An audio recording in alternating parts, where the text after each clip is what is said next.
जय श्री राम दोस्तों। सुलोचना वासुकी नाग की पुत्री और लंका के राजा रावण के पुत्र मेघनाद की पत्नी थी। लक्ष्मण के साथ हुए एक भयानक युद्ध में मेघनाद का वध हो गया। उनके कटे हुए सिर को भगवान श्री राम के शिविर में लाया गया। अपने पति की मृत्यु का समाचार मिलने पर सुलोचना ने अपने ससुर रावण से प्रार्थना की कि वह राम के पास जाकर उनके पति का सिर वापस ले आए, मगर रावण इसके लिए तैयार नहीं हुए।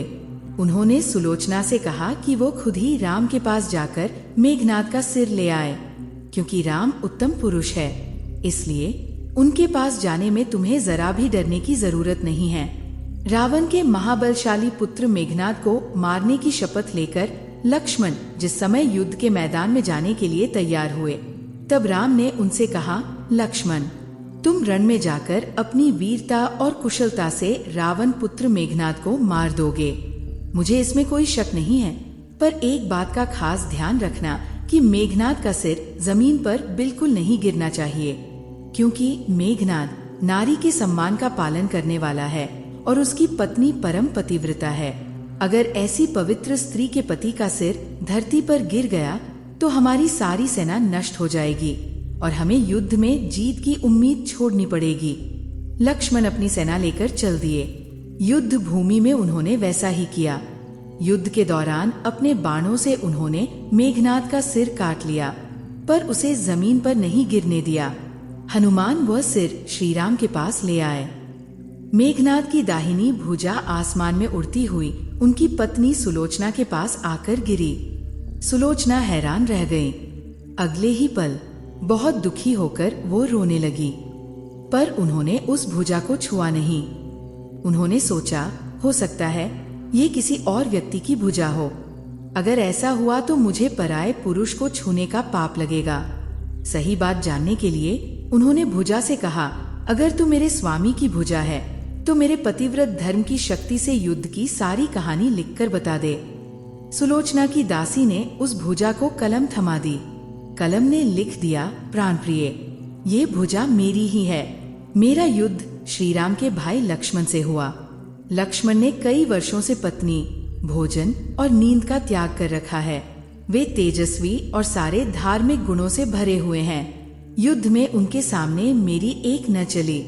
आखिरकार उन्हीं के बाणों से घायल होकर मेरा अंत हुआ। मेरा सिर इस समय श्री राम के पास है। पति की भुजा की लिखी हुई बातें पढ़ते ही सुलोचना बेचैन हो गई। पुत्रवधू का रोना सुनकर लंकापति रावण ने आकर कहा, दुखी मत हो पुत्री। सुबह होते ही मेरे बाणों से हजारों सिर कट कट कर जमीन पर गिरेंगे। मैं खून की नदियां बहा दूंगा। दर्द भरी आवाज में रोती हुई सुलोचना बोली, पर इससे मेरा क्या फायदा होगा? हजारों क्या करोड़ों सिर भी मेरे स्वामी के सिर की कमी को पूरा नहीं कर सकेंगे।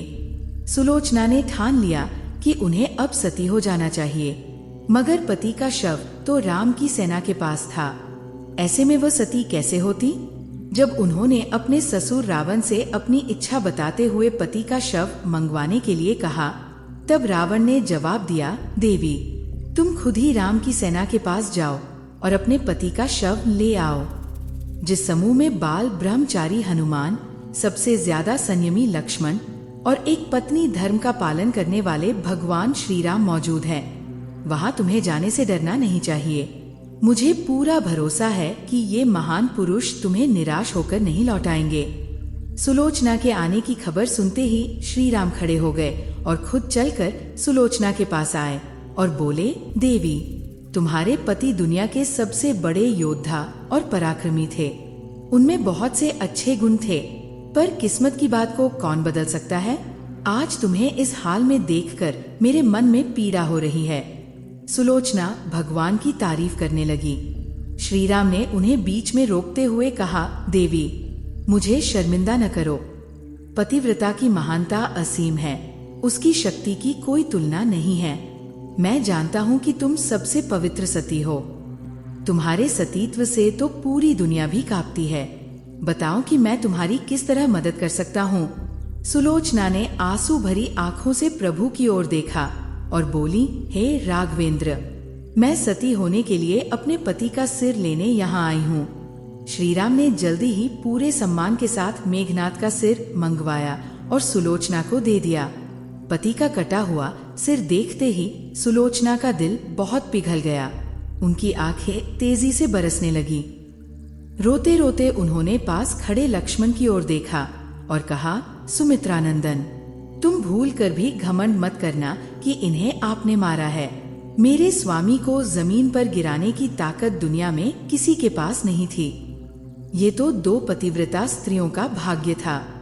आपकी पत्नी भी पतिव्रता है और मैं भी पति के चरणों में प्रेम रखने वाली उनकी सबसे बड़ी भक्त हूँ। पर बदकिस्मती से मेरे पति एक पतिव्रता स्त्री का अपहरण करने वाले पिता का दिया भोजन खाते थे और उन्हीं के लिए युद्ध में उतरे थे। इसीलिए मेरे जीवन साथी स्वर्ग सिधारे। राम के शिविर में सभी योद्धा सुलोचना को देखकर हैरान थे। वे ये समझ नहीं पा रहे थे कि सुलोचना को ये कैसे पता चला कि उनके पति का सिर भगवान राम के पास है। जिज्ञासा शांत करने के लिए सुग्रीव ने पूछ ही लिया कि उन्हें ये बात कैसे मालूम हुई। सुलोचना ने साफ साफ बता दिया, मेरे पति की भुजा युद्ध के मैदान से उड़ती हुई मेरे पास आ गई थी। उसी ने लिखकर मुझे बता दिया। मजाक भरे शब्दों में सुग्रीव बोल उठे, ये असंभव है। अगर भुजा लिख सकती है तो ये कटा हुआ सिर भी हंस सकता है। श्री राम ने कहा, बेकार की बातें मत करो मित्र, तुम पतिव्रता के गहरे रहस्य को नहीं जानते। श्री राम की चेहरे की भाव भंगिमा देखकर सुलोचना उनके मन के विचार समझ गई। उन्होंने कहा, यदि मैं मन, बोली और कर्म से पति को देवता मानती हूँ तो मेरे पति का ये बेजान सिर हंस उठे। सुलोचना की बात पूरी भी नहीं हुई थी कि कटा हुआ सिर जोरों से हंसने लगा। ये देखकर सभी हक्के बक्के रह गए। सभी ने पतिव्रता सुलोचना को प्रणाम किया। हर कोई पतिव्रता की महिमा से परिचित हो गया था। चलते समय सुलोचना ने श्री राम से निवेदन किया, भगवन, आज मेरे पति की अंतिम संस्कार की क्रिया है और मैं उनकी सहचरी बनकर उनसे मिलने जा रही हूँ। इसलिए आज युद्ध बंद रखा जाए। श्री राम ने सुलोचना की प्रार्थना मान ली। सुलोचना पति का सिर लेकर वापस लंका आ गई। लंका में समुद्र के किनारे चंदन की लकड़ियों से चिता तैयार की गई। पति का सिर गोद में लेकर सुलोचना चिता पर बैठी और जलती हुई अग्नि में कुछ ही पलों में सती हो गई। दोस्तों, आपको ये कहानी कैसी लगी? कृपया कमेंट करके जरूर बताएं। वीडियो पसंद आया हो तो लाइक करें और ऐसे ही और भी बहुत सारी कहानियों, कथाओं एवं जानकारियों को सुनने के लिए चैनल को जरूर सब्सक्राइब करें। धन्यवाद। सब्सक्राइब करें महाकहानियाँ, नई कहानियाँ हर दिन।